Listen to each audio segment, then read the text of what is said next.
உச்சநீதிமன்றம் தமிழ்நாடு ஆளுநர் என் ரவியின் அதிகாரங்கள் தொடர்பாக சமீபத்தில் வழங்கிய தீர்ப்பு இந்திய அரசியலமைப்புச் சட்டத்தின் கீழ் ஆளுநர்களின் பங்கு மற்றும் வரம்புகளை தெளிவுபடுத்தும் முக்கியமான ஒரு நடவடிக்கையாகும்.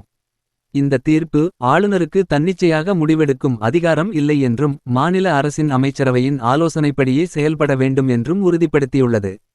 எனது கருத்து என்னவென்றால் இது இந்தியாவின் கூட்டாட்சி அமைப்பை பலப்படுத்தும் ஒரு படியாகும்.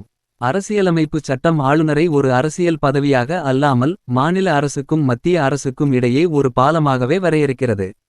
ஆனால் சமீப ஆண்டுகளில் தமிழ்நாடு உட்பட பல மாநிலங்களில் ஆளுநர்கள் தங்கள் அதிகார வரம்பை மீறி செயல்படுவதாக குற்றச்சாட்டுகள் எழுந்துள்ளன.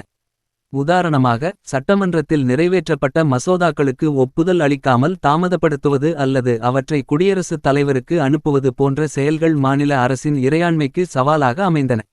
இந்த தீர்ப்பு ஆளுநர் ரவியின் நடவடிக்கைகள் சட்டப்படி தவறு என்று கூறியதோடு அவருக்கு மசோதாக்களை நிறுத்தி வைக்கும் அதிகாரம் இல்லை என்பதை தெளிவாக்கியுள்ளது. இது மக்களால் தேர்ந்தெடுக்கப்பட்ட அரசின் அதிகாரத்தை மீண்டும் உறுதிப்படுத்துகிறது மற்றும் ஆளுநர்களின் தன்னிச்சையான தலையீடுகளுக்கு ஒரு எல்லையை வகுக்கிறது. இருப்பினும் இது ஆளுநருக்கு எந்த அதிகாரமும் இல்லை என்று முழுமையாக கூறவில்லை. மாறாக அவரது அதிகாரங்கள் அரசியலமைப்புச் சட்டத்தால் வரையறுக்கப்பட்டவை மற்றும் அமைச்சரவையின் ஆலோசனைக்கு கட்டுப்பட்டவை என்று வலியுறுத்துகிறது. மறுபுறம் ஆளுநர் தரப்பு இதற்கு முன் வைத்த வாதங்களை பார்க்கும்போது அவர்கள் அரசியலமைப்புச் சட்டப்பிரிவு 200 மேற்கோள் காட்டி ஆளுநருக்கு தனிப்பட்ட சில அதிகாரங்கள் உள்ளன என்று கூறியிருந்தனர்.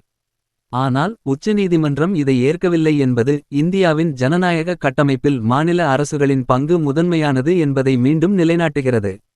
முடிவாக இந்த தீர்ப்பு தமிழ்நாட்டில் ஆளுநர் மற்றும் அரசுக்கு இடையே நீடித்து வந்த மோதலை ஒரு பரிணாமத்தில் முடிவுக்கு கொண்டுவரலாம்.